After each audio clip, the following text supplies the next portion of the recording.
¿Ya escuchaste hablar de la guerra más temida de todos los tiempos? ¿Y qué me dirías si te dijera que ya hay muchas señales de que está a las puertas o de que incluso ya estamos en medio de ella? En este video voy a revelarte a partir de las fuentes hebreas originales 7 cosas imprescindibles que debes saber para reconocer la guerra de Gog y Magog, y al final del video cómo puedes librarte de ella, o si nos libraremos de ella también como humanidad.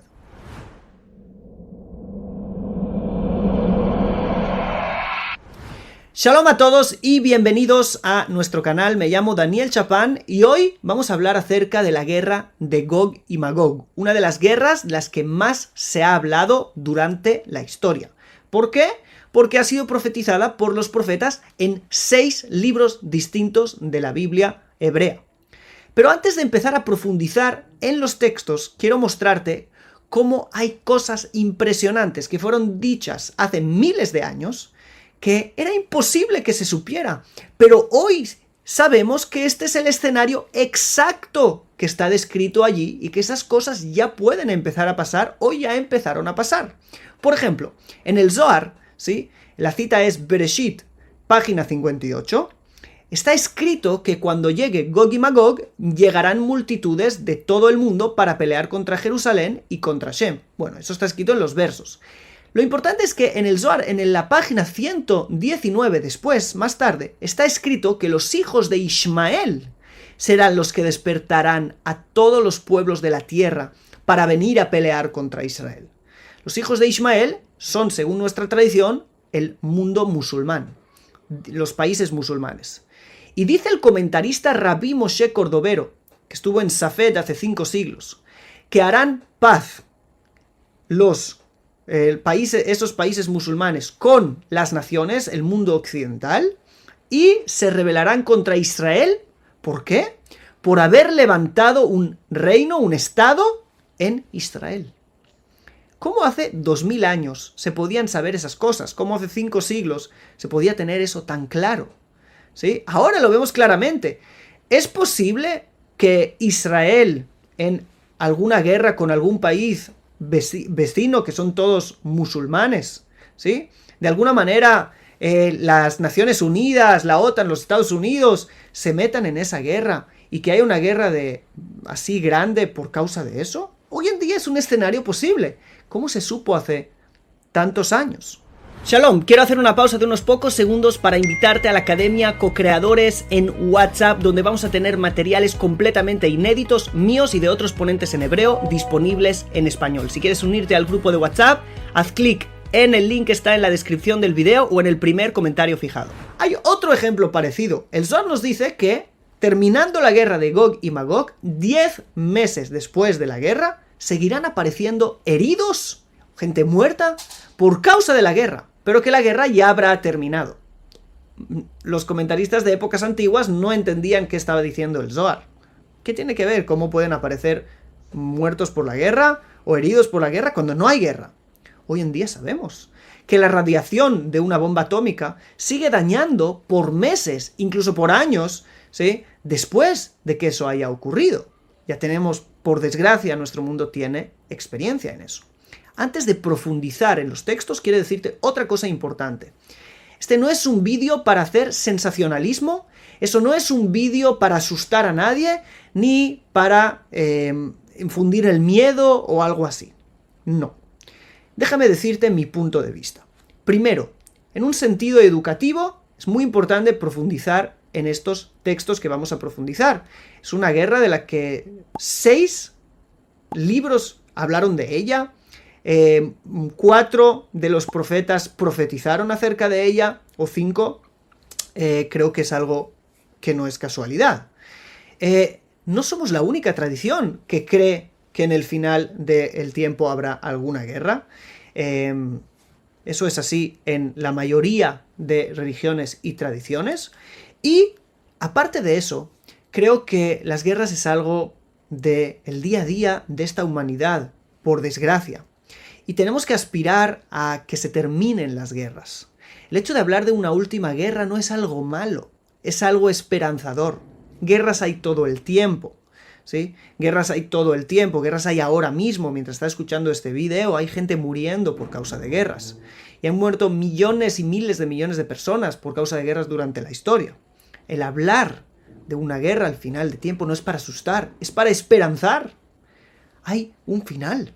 Esto tiene un final. Va a terminar con una... Ok, va a haber una guerra más. Señores, no es muy difícil predecir eso. Han habido guerras toda la historia, pero lo importante para nosotros es saber que una tiene que ser la última. ¿Ok? Tenemos que saberlo ver de un prisma correcto. Hay que hablar de Gog y Magog, sí, pero se está hablando de Gog y Magog desde prismas muy incorrectos, muy irresponsables.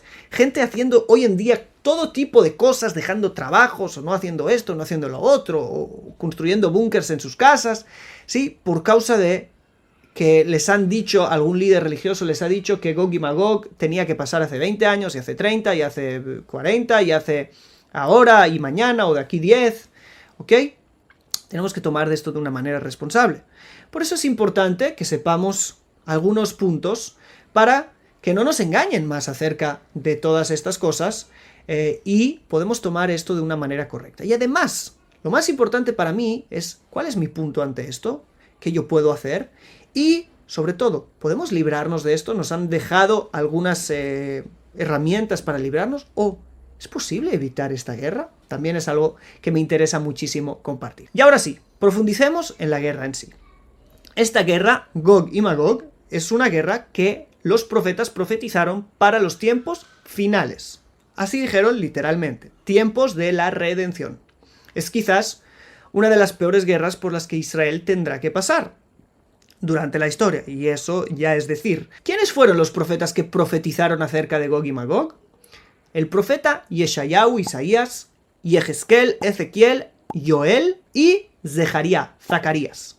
Aparte de ellos, vemos esta guerra recordada o insinuada en el libro de los Salmos, por ejemplo, en el Salmo 2, y en el libro de Daniel, capítulo 11 y 12 de ese libro. Después de juntar los detalles contados en estos 6 libros de la Biblia, he resumido 7 principios que debes conocer acerca de esta guerra, y en este video te los detallaré uno por uno. El primer punto. La guerra de Gog y Magog sucederá después de que Israel sean redimidos de su exilio. Para el que no lo sabe, el exilio es el hecho de que Israel fueron expulsados de su tierra. Israel era una nación que, como toda nación, tiene una tierra. No hay pueblos nómadas, a no ser que un día los expulsaran de sus lugares. Entonces, Israel, sí, los judíos, vivíamos en Judea, la tierra de Israel, hasta que nos echaron de aquí. Entonces, el exilio ha durado mucho. Y sigue durando como mínimo parcialmente. En el año 48 fundamos el Estado de Israel, pero aún la mayoría de Israel se encuentra fuera de su tierra. Sí, la mayoría de judíos viven fuera de Israel. Estamos muy muy cerca del cumplimiento de que la mayoría de Israel esté en su tierra, y podremos decir que Israel formalmente haya vuelto a su tierra por completo. Ahora es solamente el principio de esta redención del exilio. Pero vamos a leer los textos que nos dicen lo que acabo de decir. En el libro de Ezequiel, capítulo 38, del 8 al 11. Allí el profeta Yehezkel se está, de alguna manera, dirigiendo a Gog y Magog y les dice así: de aquí a muchos días serás visitado.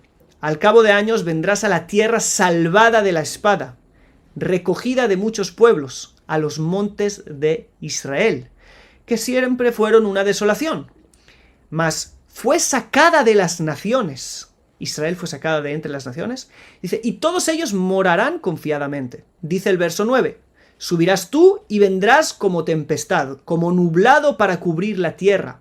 Serás tú y todas tus tropas y muchos pueblos contigo.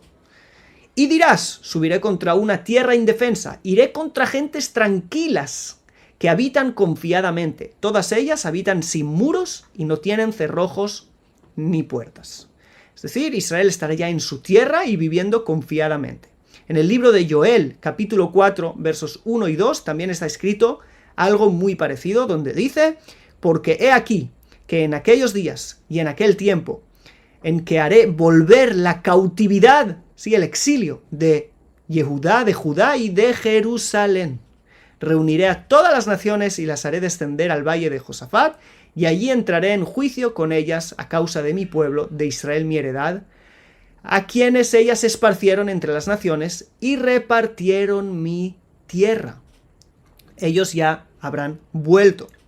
Y en los dos textos vemos algo también muy interesante. Parece ser que la guerra ocurrirá en un momento que Israel parecería estar en su mejor momento, el más calmado, donde ya ha dejado atrás los conflictos del exilio. Sin embargo, Dios traerá esta guerra. Y la pregunta es, ¿por qué? Algunos comentaristas dicen que es justamente cuando Israel está morando confiadamente que esto debe ocurrir, pues el objetivo de esta guerra es juzgar a las naciones que hayan hecho sufrir a Israel durante tantos años de exilio y pagarles ante sus ojos todo lo que les hayan hecho. Y también dicen ahí los comentaristas que a Dios aprovechará para juzgar también a los malvados de entre Israel. Por si alguno piensa que me estoy inventando esto, puede revisar el comentarista Malbim sobre Devarim 29 y allí lo encontrará escrito literalmente. Esto también tiene un mensaje para nosotros. Naciones que se han dedicado a hacer sufrir a Israel de manera injusta, creo que es el momento que se despierten, nunca es tarde, para pedir perdón. Que se despierten para hacer algún tipo de tikún, algún tipo de rectificación por lo que se ha hecho. La historia no queda borrada tan fácilmente. Uno tiene que rectificar también. Así que vamos a por el segundo punto. La guerra de Gog y Magog será la guerra de todas las naciones. Una guerra mundial. Esta no será una guerra puntual contra una nación u otra, o alguna nación vecina de Israel. Veamos los textos cómo nos afirman que esta guerra será de todas las naciones. El profeta Yeshayahu en el capítulo 66, verso 18, nos dice: porque yo conozco sus obras y sus pensamientos. Tiempo vendrá para juntar a todas las naciones y lenguas, y vendrán y verán mi gloria. Es decir, juntarlas en Jerusalén. Según los comentaristas, esta venida de todas las naciones a Jerusalén no es como la venida de las personas buenas que vienen a nuestros viajes de experiencia co-creadores, por ejemplo, que venimos todos a Jerusalén y disfrutamos, ¿sí?, de la luz divina a otro nivel. No, se está hablando de otra cosa allí, sino que se corresponde con la venida de todas las naciones escrita en Zacarías 14, 2, donde está escrito: porque yo reuniré a todas las naciones para combatir contra Jerusalén. ¿Sí? Y también en el profeta Joel, donde ya leímos que está escrito: reuniré a todas las naciones y las haré descender al valle de Josafat, y allí entraré en juicio con ellas por causa de mi pueblo.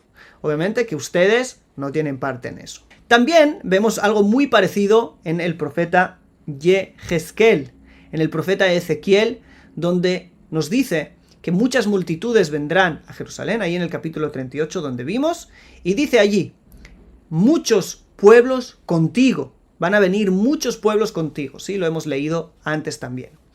Cómo no, también en el Salmo 2, donde empieza: ¿por qué se amontonaron las naciones y los pueblos tendrán pensamientos vanos? Salmo 2 está hablando de la guerra de Gog y Magog. Por cierto, algo muy interesante. En el capítulo 10 del libro de Bereshit, del libro del Génesis, se divide a toda la humanidad en 70 naciones. Pues fíjense bien en algo.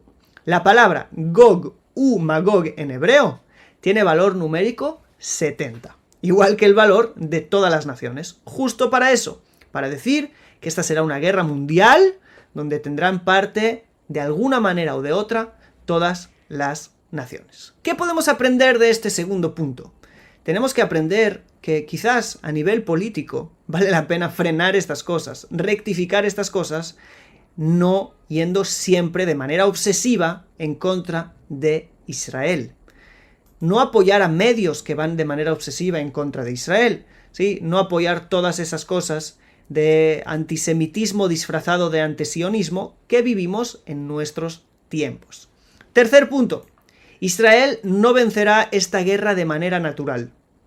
Imposible. Si acabamos de decir en el segundo punto que todas las naciones estarán en esta guerra en contra de una pequeña nación que es Israel, no puede ser que la victoria sea natural, solo sobrenatural. Israel contra todas las naciones y que los profetas nos dijeron que habrá una gran victoria para Israel, eso no puede ser. Todos los profetas hablaron de una intervención divina. Por ejemplo, en el libro de Zacarías capítulo 14 versos 2 y 3 se nos dice: y yo reuniré a todas las naciones en batalla contra Jerusalén y será tomada la ciudad. Serán saqueadas las casas y violadas las mujeres, la mitad de la ciudad será desterrada, pero el resto del pueblo no será cortado de la ciudad. Y dice, entonces saldrá el Eterno y peleará contra aquellas naciones, como cuando él peleó el día de la batalla. Es decir, habrá una intervención divina. También el profeta Joel 4:15 dice, y el Eterno les protegerá, será fortaleza para los hijos de Israel. Cuarto punto, las naciones terminarán peleando la una contra la otra. Y quizás de eso tenga que ver la intervención divina. En el capítulo 38 del libro de Yehezkel, en el verso 21, está escrito, la espada de uno contra su hermano será. En Zacarías 14:13 dice lo mismo. Sucederá aquel día que habrá entre ellos un gran pánico del Señor, y cada uno agarrará la mano de su prójimo y levantará su mano contra la mano de su prójimo. Así que vemos también el mismo escenario allí. Quinto punto. Esta será una guerra ideológica también, no solamente una guerra militar. Todo el mundo participará, pero se participará desde el punto de vista ideológico. Así escribe el Rav Abraham Yitzhak HaKohen Kook, uno de los más grandes cabalistas de la generación pasada, en su libro En Hayá, donde dice que la guerra de Gog y Magog, según está escrito en el Salmo 2, ¿sí?, se despertarán todos los pueblos para ir contra la luz de Israel y sus principios. No solamente en contra de Israel, sino contra su luz y sus principios, ¿sí? Que el fundamento de todos esos principios es el conocimiento de Dios, que arraigaron Israel al mundo y iluminaron el mundo entero con esa luz. Por eso dice ahí el Salmo 2, que irán en contra de Hashem, en contra del Eterno y de su Mesías, ¿sí? Meshijó. Entonces, ¿qué quiere decir? Quiere decir que, de alguna manera, las naciones irán en contra de Israel, no solamente porque militarmente hayan hecho algo que no les haya gustado, sino que Israel, de alguna manera, representará principios que la humanidad rechazará. Ahora fíjense bien en algo muy interesante. El Rav Kook allí dice, qué difícil pensar después de que ya la idea del conocimiento divino ya está en el corazón de todos los pueblos. Todos creen, la mayoría del mundo es monoteísta, creen en Dios, los principios morales, sí, del valor de la vida y de muchas otras cosas que nacen de alguna manera u otra, sí, de los principios bíblicos, del Tanaj, ya están en el corazón de la mayoría y de los sabios de los pueblos. ¿Cómo puede ser, dice él, que de un momento para el otro todo se gire, que necesitemos la salvación de Dios, ¿sí?, para que nos libre de personas que van a querer venir en contra de eso, como está escrito allí? Entonces, para él era algo extraño. Pero pensémoslo bien. ¿Qué movimientos? Fijaros bien en eso, porque es muy fuerte. ¿Qué movimientos están completamente en contra de todo principio moral, ¿sí?, bíblico, llamando a eso algo retrógrada, heteropatriarcado o todo tipo de palabras parecidas? Y justamente se liga muy bien con lo dicho antes. Porque todos esos movimientos, por algún motivo X, son ultra, hiper a favor de los enemigos de Israel, ¿sí? Y perdona que lo diga, del mundo musulmán, por algún motivo u otro que es bastante incomprensible, pero no importa, es un hecho. Así que fíjense bien que este es un punto que toca a cada uno de nosotros.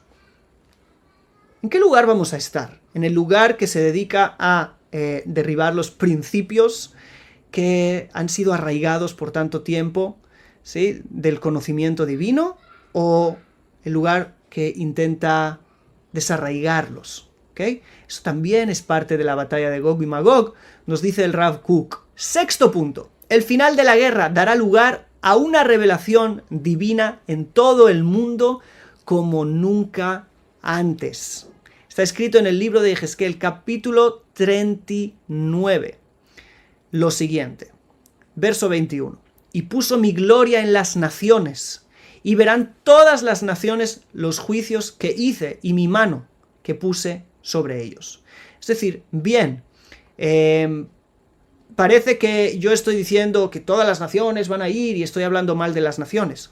No, habrá parte de las naciones que van a ir en contra y el resto de las naciones podrán ver la gloria divina. La pregunta es qué parte van a tomar cada uno entre las naciones. Y en el libro de Zacarías, culmina con el famoso verso que llena a todos de esperanza. En el mismo capítulo que habla de Gog y Magog, termina diciendo, y será el Eterno Rey sobre toda la tierra. En ese día el Eterno será uno y su nombre uno. Lo tan esperado, la revelación verdadera del Creador, la conciencia de unidad en la humanidad. Parece ser que esa guerra nos dejará a todos entender algo muy, pero que muy importante. También a nivel moral, también a nivel humano, pero también a nivel espiritual. Porque la revelación divina en ese tiempo será tan grande que se quedará grabada después también en las naciones. Y todo el mundo, tanto las naciones como Israel, conoceremos lo que hoy en día ya estamos proclamando, que el Eterno es uno. No en el sentido teológico del término solamente, sino en el sentido de que el Eterno es único. Y de que la humanidad tiene que elevarse a los principios morales de esa revelación, a los principios espirituales de esa revelación única, del único. Séptimo punto, que es muy impresionante. Se nos fue dicho por la tradición hasta el Gaón de Vilna, uno de los más grandes sabios de Israel, hace más o menos 300 años, que la guerra de Gog y Magog durará 9 minutos. Es algo impresionante. Yo no sé si sea literal, pero ¿cómo alguien hace 300 años podía imaginarse que una guerra mundial dure 9 minutos? Antes eso era imposible. Hoy es completamente posible. Recordar el Zohar de antes, que cuando se termine la guerra va a haber 10 meses de gente que va a seguir herida y que dijimos hoy en día con la radiación de las bombas atómicas está claro. Vemos todo el tiempo información de Irán desarrollando bomba atómica y cuánto Israel está luchando para que eso no ocurra y países que... Suena mal, pero tengo una buena noticia para ti, un poquito de esperanza. Está escrito en la tradición de Israel, los sabios de Israel nos enseñan que la forma de interpretación de estas profecías en Israel es diferente de muchas de las otras filosofías. Para nosotros está escrito que profecías que hablan de desgracias, de cosas malas, no tienen por qué ocurrir. Quiero decir que son profecías bajo condición. Es decir, si las cosas van mal, eso es lo que va a ocurrir. Pero si se cambia, es decir, si no va mal, si hay teshuvá, si hay vuelta a Dios, si hay, en vez de cosas malas, hay cosas buenas por parte nuestra, quizás eso cambie. ¿Ok? Quizás la profecía cambie. Entonces, profecías que son bajo condición no tienen por qué cumplirse así a rajatabla, es decir, puede haber una visión de que Gog y Magog no ocurra, ¿ok? O que ocurra de manera más limitada. Si se describe lo siguiente de nuevo, que va a haber tanta maldad en el mundo, entonces eso es lo que pasa. Pero podemos reducir la maldad en el mundo, aportar luz al mundo, y también se reduce con eso las consecuencias de las profecías. Por ejemplo, Jonás fue a Nínive y profetizó destrucción. Igual que está profetizada aquí, en Ezequiel y en otros lugares, destrucción. Pero el arrepentimiento de Nínive hizo que no haya destrucción. Eso es lo mismo. Profecías de caos, de destrucción, cosas terribles, pueden ser de alguna manera dadas la vuelta. Y eso es una buena noticia. Yo creo que es algo que tenemos que, con mínimo, intentar y clamar y luchar para aportar luz al mundo y no decir, bueno, ya viene Gog y Magog, todos morís, todos... Sí que es una actitud pasiva y no buena para nada, que no nos aporta absolutamente nada a nosotros. Ahora, a nivel personal, también se ocurriera algo parecido. ¿Qué podemos hacer? El profeta Joel nos dice algo interesantísimo, y será que todo el que clame en el nombre del Eterno será salvado. ¿Sí? Es decir, clamar el nombre del Eterno. Pero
in the garden of forgotten flowers, I count the years.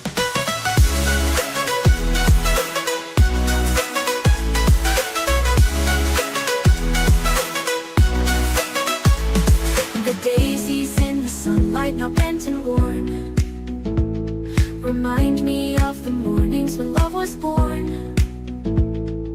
Lavender and lilac once filled the air. Now in the garden of forgotten flowers, the whisper of despair. Walking through the pathways where our footsteps lay, I see the faded beauty of a brighter day. Every wilted petal, every drooping stem, in the garden of forgotten flowers, I remember them. In the garden of forgotten flowers, where dreams once bloomed, love's lost. ¿qué es clamar el nombre del Eterno? Clamar el nombre del Eterno es decir el Eterno. No, es algo que va más allá, es algo que tiene que ver con nuestra propia vida, ¿sí? Es algo que tiene que ver con nuestra fe, es algo que tiene que ver con nuestro día a día. Por eso, en el Talmud, en el Tratado de Sanedrín, en la página 98b, se nos dice allí cómo salvarse. De hecho, se lo preguntaron a uno de nuestros sabios, y él contestó: el estudio de la Torá y las buenas acciones. ¿Por qué? ¿Por qué? Hemos dicho que el mal comportamiento trae la guerra. La rectificación son gmilut hasadim, el hacer gesed, el hacer bondad con los demás. Y también Torah, porque hemos dicho que esta guerra al final viene a traer una gran revelación divina. Quizás, si llenamos el mundo de revelación divina, ya no haga falta la guerra, también a nivel personal. A mí ya se me reveló, ¿sí? Niveles grandes de revelación divina a través de mi estudio, a través de mi esfuerzo por profundizar, ¿ok? Entonces ya no necesito que me sea hecho esto a través de la guerra. Y de nuevo, lo mismo las buenas acciones. Torah begmilut hasadim. Por eso, me gustaría que me dejaras en los comentarios, cada uno de los que está viendo este video y le está gustando. Primero, que nos deje un like. Y segunda, ponga en los comentarios una buena acción. Una buena acción que va a hacer en motivo de haber visto este vídeo para convertir este mundo en un mundo mejor, que no necesite pasar por cosas tan terribles. Y como mínimo, si es así, nos acostumbremos a que nosotros podemos ser liberados de todo mal a través de la profundización, la elevación de la conciencia en el conocimiento divino a través de la Torá y las buenas acciones con los demás, el amor al prójimo y el dar de nosotros mismos para otros. Así que esta es la manera con la cual nos podemos librar de Gog y Magog. Y sin más, terminemos este vídeo deseándonos lo mejor, que con la ayuda del Creador el mundo sea lleno de luz a través de las buenas obras, a través del amor al prójimo y no, Dios no lo quiera, a través de escenarios como los que acabamos de describir. Sin más, nos vemos en el próximo vídeo. ¡Shalom!